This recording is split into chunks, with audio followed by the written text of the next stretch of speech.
Graça e paz, amados, passando aqui mais uma vez para gravar o nosso vídeo para domingo às 15 horas no YouTube e às 16 horas no Facebook e no Instagram.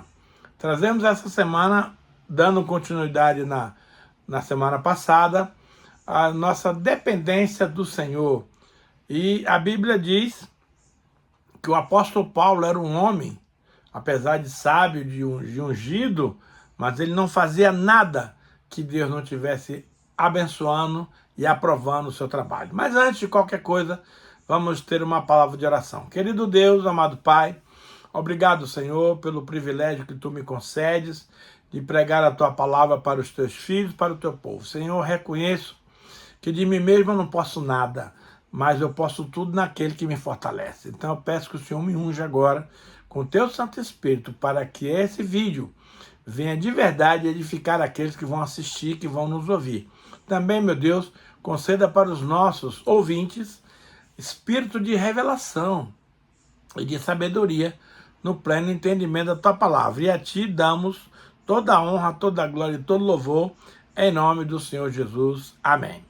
Então, em 1 Coríntios 4, 18 e 19, está escrito o seguinte: alguns se ensoberbeceram, como se eu não tivesse de ir ter convosco, mas em breve irei visitar-vos, se o Senhor quiser. E então conhecereis não a palavra, mas o poder dos ensoberbecidos.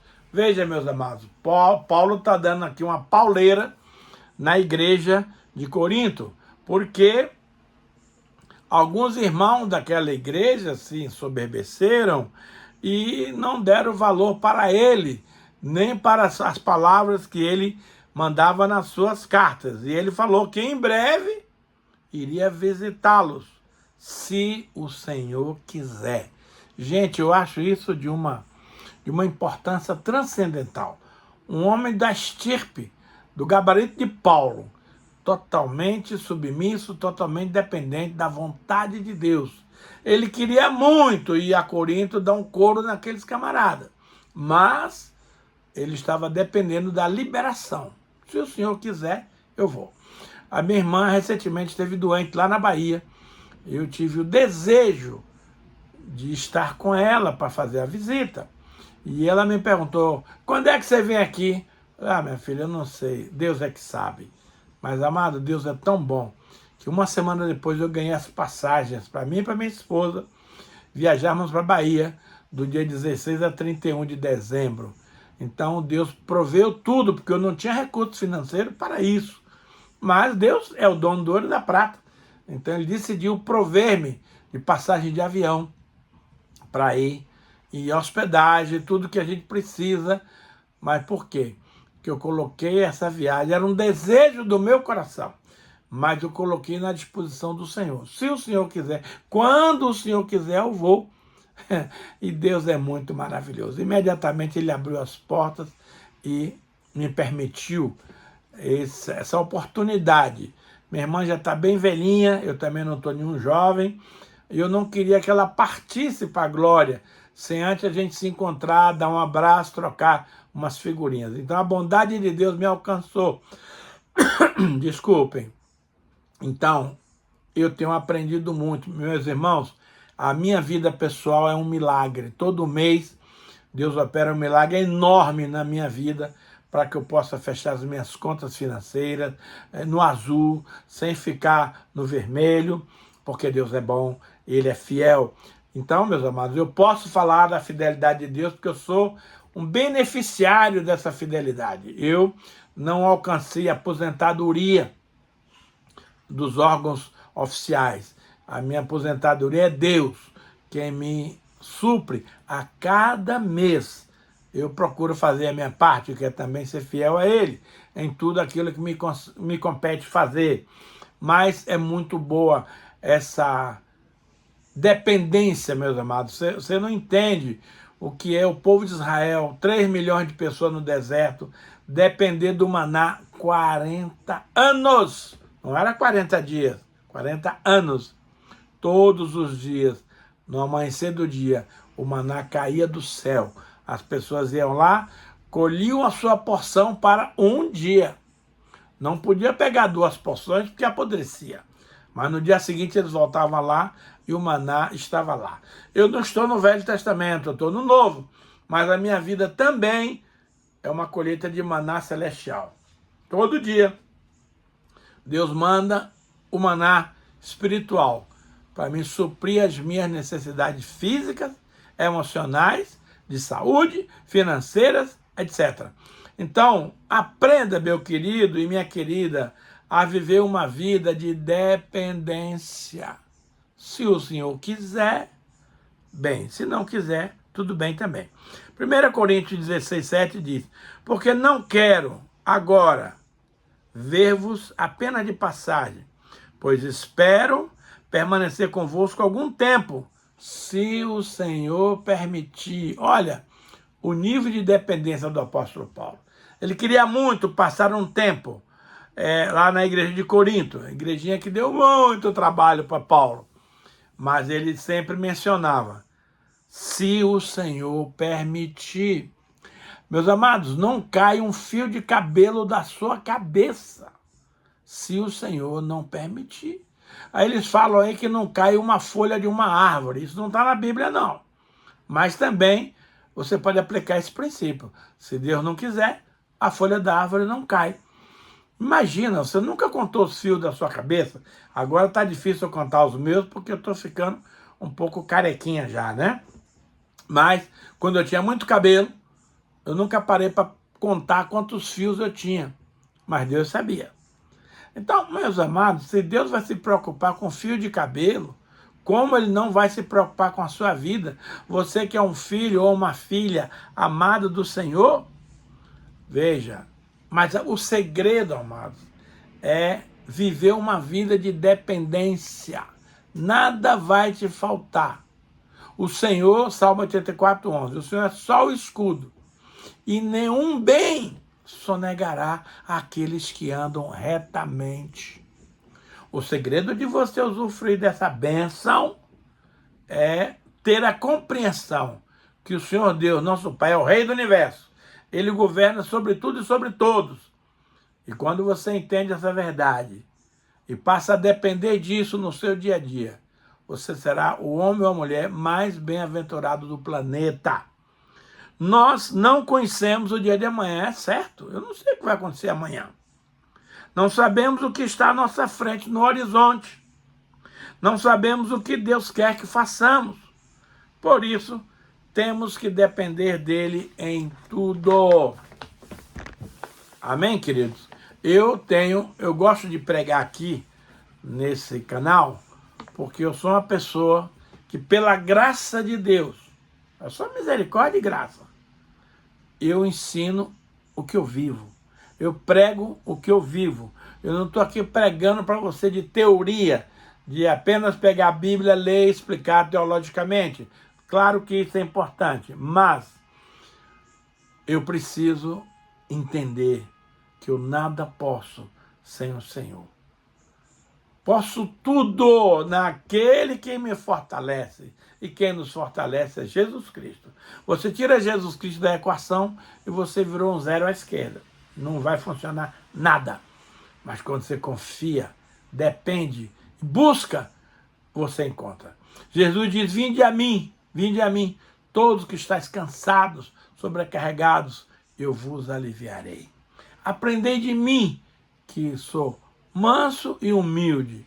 O meu fardo é suave. O meu jugo é suave e meu fardo é leve.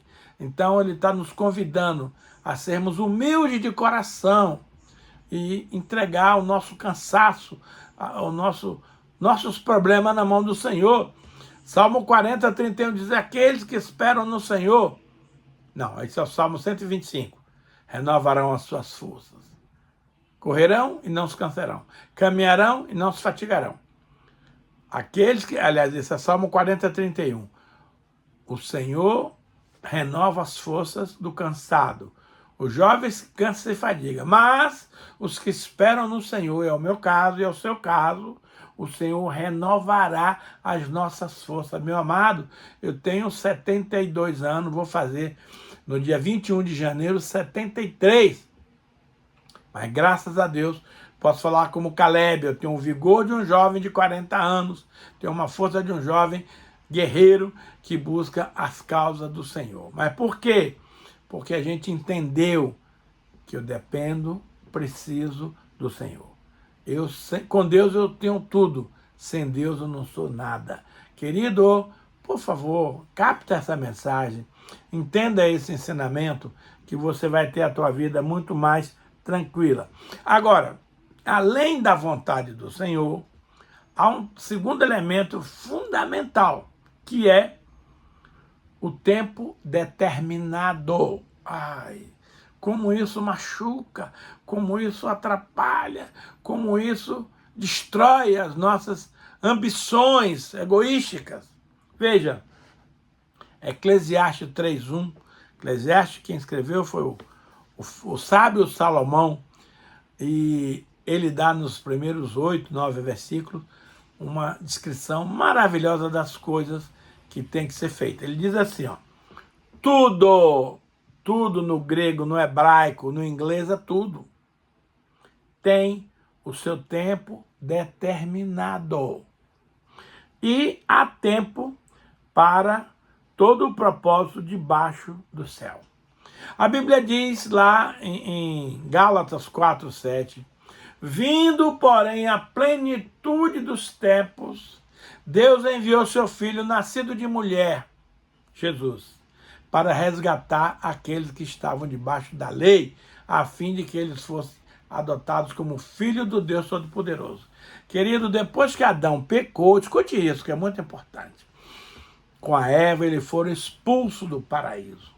Querido, levou cerca de 4.000 anos de história para que Deus enviasse Jesus. Mas no calendário de Deus, na data prevista para aquele acontecimento, este fato aconteceu. Ele diz assim, vindo, porém, a plenitude dos tempos. Não me pergunte o que é plenitude dos tempos, que eu não sei te explicar. Mas eu sei que era o tempo determinado. Deus havia determinado um tempo. Como eu quero te dizer que há um dia determinado para a vinda de Jesus. Embora muitos acreditem que ele não vem, ele vai vir. Se você acreditar e se preparar muito bem, você vai com ele. E se você fizer vista grossa, se você for incrédulo, se você for um ateu, você vai ficar e vai arder nos quintos do inferno, o qual Deus preparou para o demônio e os seus anjos. Deus não fez o inferno para o homem. Mas, se o homem não quiser ir para o céu, que é o lugar que Deus preparou para nós, não tem alternativa. É céu ou inferno. Ele não quer ir para o céu, ele vai parar no inferno. Mas Deus não quer que nenhuma das suas criaturas vão para o inferno, porque ele fez o céu para nós.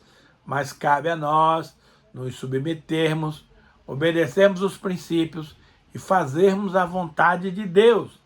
Então, meus amados, no tempo certo, tudo vai acontecer. Pastor, e quando é o tempo certo? Eu não sei. Pode ser amanhã, pode ser daqui a 10 anos, pode ser daqui a 100 anos, eu não sei.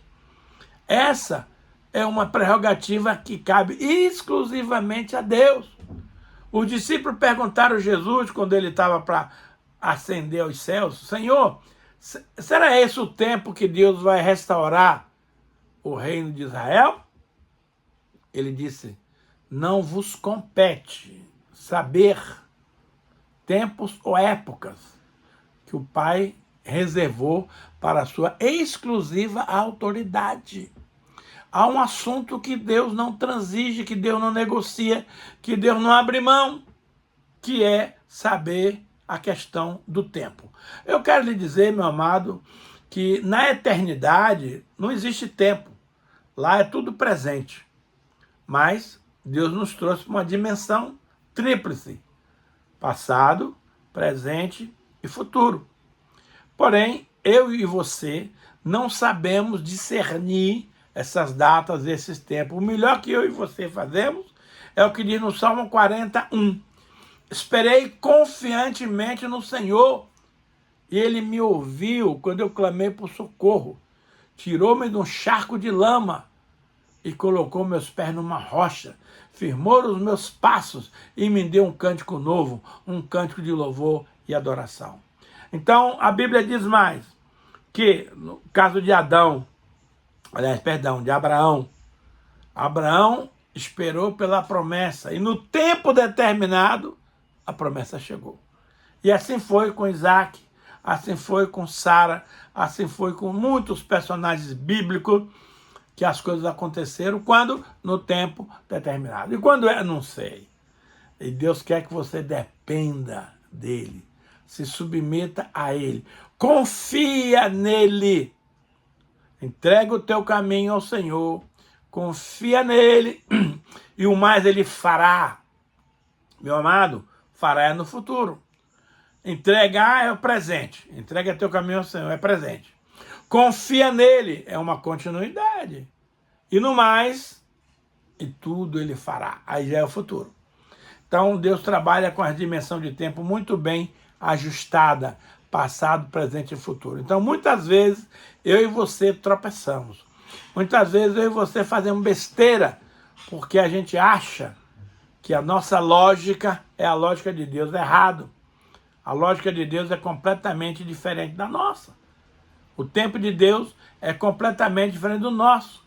O nosso tempo chama-se cronos, que vem do grego cronologia, relógio, tempo, minuto, segundo, horas, dias, meses, anos, século e eternidade.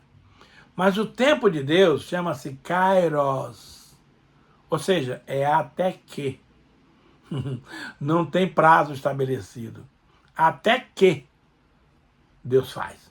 Então, aprenda essa grande verdade para você não sofrer, para você não se atrapalhar na caminhada.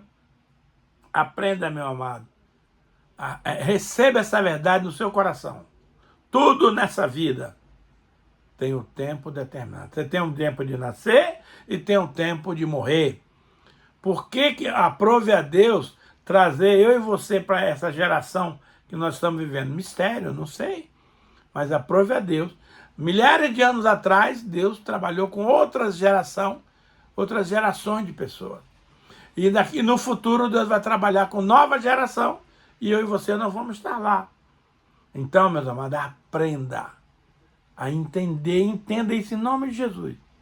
Tudo tem o tempo determinado. E há tempo para todo o propósito debaixo do céu. Olha que coisa linda. Gênesis 21:2 diz assim: Sara concebeu aos 90 anos e deu à luz um filho a Abraão na sua velhice, no tempo determinado de que Deus lhe falara. Amado, Abraão esperou 25 anos para que essa promessa se cumprisse. E esse camarada é meio doido, ele sempre afirmava que ia acontecer. A Sara, quando o anjo apareceu lá e disse que ela ia dar à luz daqui a um ano, ela deu risada, ela sorriu, isso é uma piada, isso é uma brincadeira. E o Senhor perguntou: Sara, por que você está rindo? Mas eu não estou rindo, Senhor. Tá, daqui eu vi você rir. Então, por causa disso, o nome do seu filho vai chamar Isaac, que quer dizer sorriso. Quando Deus apresentou-se a Sara, informando que daqui a um ano, com 90 anos de idade, a Sara não tinha mais regra, não tinha mais nada. Abraão, eu nem sei se conseguia levantar o pavilhão dele, também não sei, Deus é que sabe. Mas o fato é que numa coisa completamente fora do propósito, do contexto humano, o anjo vira para... O anjo era Jesus ali, né?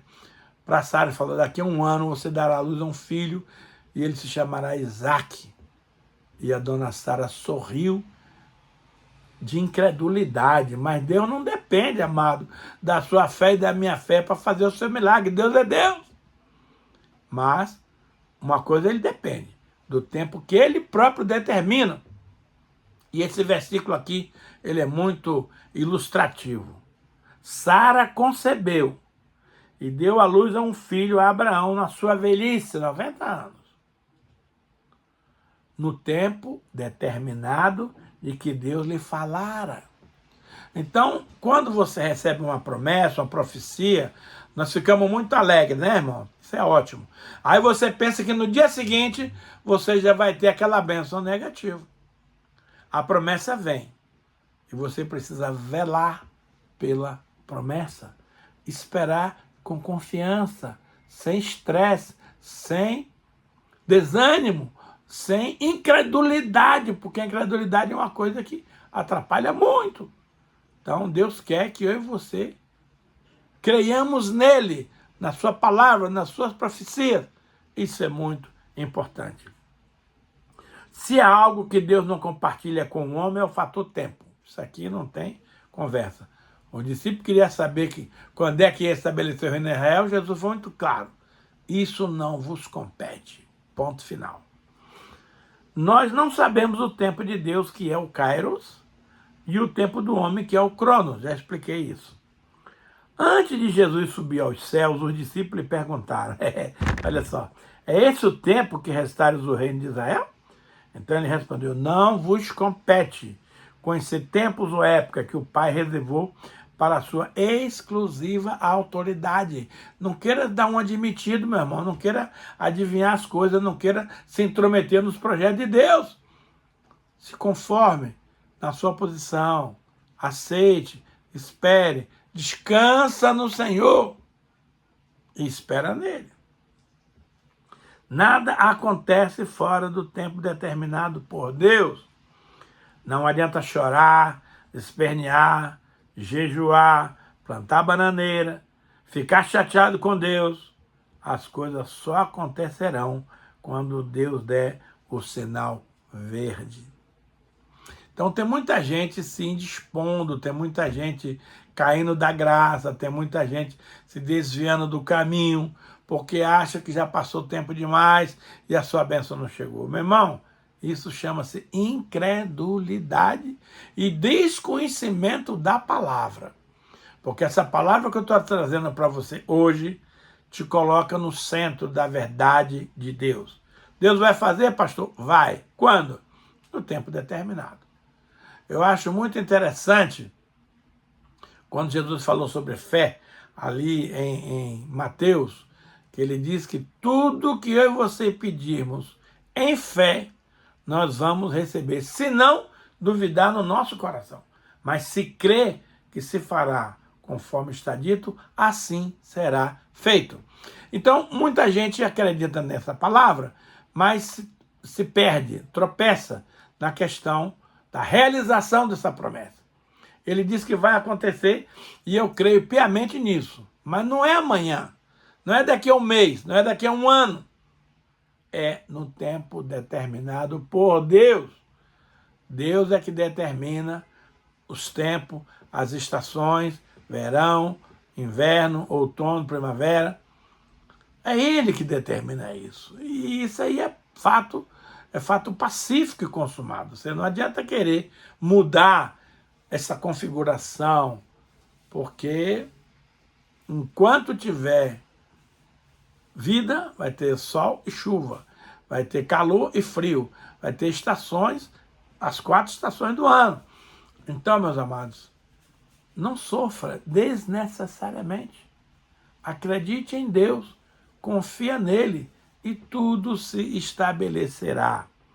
Então, nada acontece fora do tempo. Mas também te digo uma coisa, no tempo certo vai acontecer.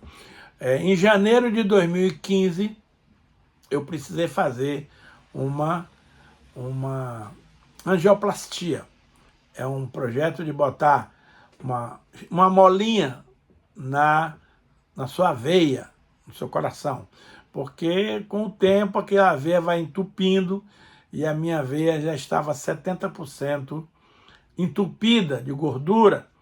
Então eu tinha que me submeter a um cateterismo para colocar essa molinha dentro da minha aorta. E eu fui fazer esse procedimento ali no Hospital São Vicente. E quando o camarada colocou a primeira molinha, estava tudo certo. Quando colocou a segunda, deu um piripaque. E eu apaguei. Morri. Então os médicos vieram com aquele aparelho de choque e botaram no meu peito para me acordar. E eu sei que eles passaram umas 3, 4 vezes e eu acordei. Então, se a morte fosse uma coisa fortuita, eu já teria ido naquela data. Mas Deus disse, não, o seu tempo aqui ainda não acabou. Não é o tempo de ir para mim, para a glória. E já se passaram, meus irmãos, 9 anos. E eu estou aqui, belo e faceiro, tentando fazer a vontade de Deus para cumprir com a minha missão. Porque esse é um outro assunto importante. A Bíblia, Paulo disse lá em Atos 20 e 24, que ele não se importava nem um pouquinho com a vida dele. Contanto que, primeiro, complete a minha carreira. Todos nós, cristãos, temos uma carreira para ser completada. E enquanto você não completar, você não sobe. Segunda coisa, cumprir o ministério que recebi do Senhor Jesus, de anunciar o evangelho da graça de Deus. Então, enquanto você não cumprir essas 2 etapas, você não vai subir. Mas Paulo teve o privilégio de dizer, combati o bom combate, completei a carreira, guardei a fé. Já agora, a minha coroa está reservada, ao qual o Senhor, justo juiz, não somente dará a mim, mas a todos que amam a volta do Senhor. Veja que coisa extraordinária. Paulo, ele disse que a vida dele não era importante, contanto que ele completasse a sua carreira e completasse o ministério de anunciar o evangelho da graça de Cristo. E realmente, ele pôde, no final da sua vida, ele dizer assim, o tempo da minha partida é chegada. O Senhor avisou para Paulo que ele já estava partindo. E aí ele deu essa declaração fantástica. Combati o bom combate. E olha que Paulo combateu muito combate. Você e eu também o fazemos assim. Completei a carreira. Lógico, se não completasse, ele não subia. Completei a minha carreira e guardei a fé. A fé, meus irmãos, é fundamental.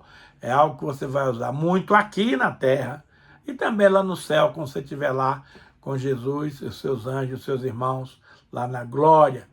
Então, que privilégio Paulo experimentou de saber que o tempo da partida dele já era chegado. Eu não quero saber, não. O Senhor me leva no escuro, no escuro mesmo, sem eu estar esperando, porque é muito doloroso você saber que você no dia X você vai partir. O cara morre. Só de pensar em todas as consequências, todas as coisas. Você entendeu, querido? Então, veja bem, é muito sério essa passagem e é muito profunda. Então, Deus não quer lhe trazer tristeza. Deus não quer lhe deixar angustiado. Deus não quer que fique preocupado sabendo que daqui a 30 dias você vai subir para a glória. Meu Deus, o que você faria nesses 30 dias? É impossível de eu te dizer. Até porque eu nunca passei, nem quero passar por essa experiência. Senhor, no dia que você quiser, me leve. Eu estou pronto hoje. Não devo nada a ninguém. Não preciso de nada nesse mundo. Não vou levar nada desse planeta. Mas não me avisa, não. No dia você me chama e eu vou estar com o Senhor. Aliás, eu tenho uma promessa de que eu vou fazer parte do arrebatamento. Espero que essa promessa se cumpra. Eu e minha esposa possamos subir juntos para a glória, juntamente com os filhos que eu amo, não só os filhos biológicos, mas principalmente os filhos da fé, os quais eu consegui, nesses anos de ministério, conquistar para o reino de Deus. Senhor, a palavra está tão gostosa, está tão maravilhosa, mas o tempo é o nosso vigia. E a gente não pode passar do tempo. Eu quero ser preciso na minha proposta de ministrar a palavra dentro de um tempo. E o tempo está chegando. Quero pedir, meu Pai, que naquilo que eu não fui capaz de mencionar, de esclarecer para os meus ouvintes, que o Espírito Santo de Deus complete a obra no coração dos irmãos. E nós queremos, Pai, em cima disso, dar ao Senhor toda a honra, toda a glória e todo louvor. Abençoa, Pai, todos aqueles que estão nos assistindo. Que essa palavra possa ser rema no seu coração e eles possam praticar esse ensinamento no seu dia a dia. E queremos, Pai, dar ao Senhor, neste momento, toda a honra, toda a glória, todo louvor e toda a adoração. Amém.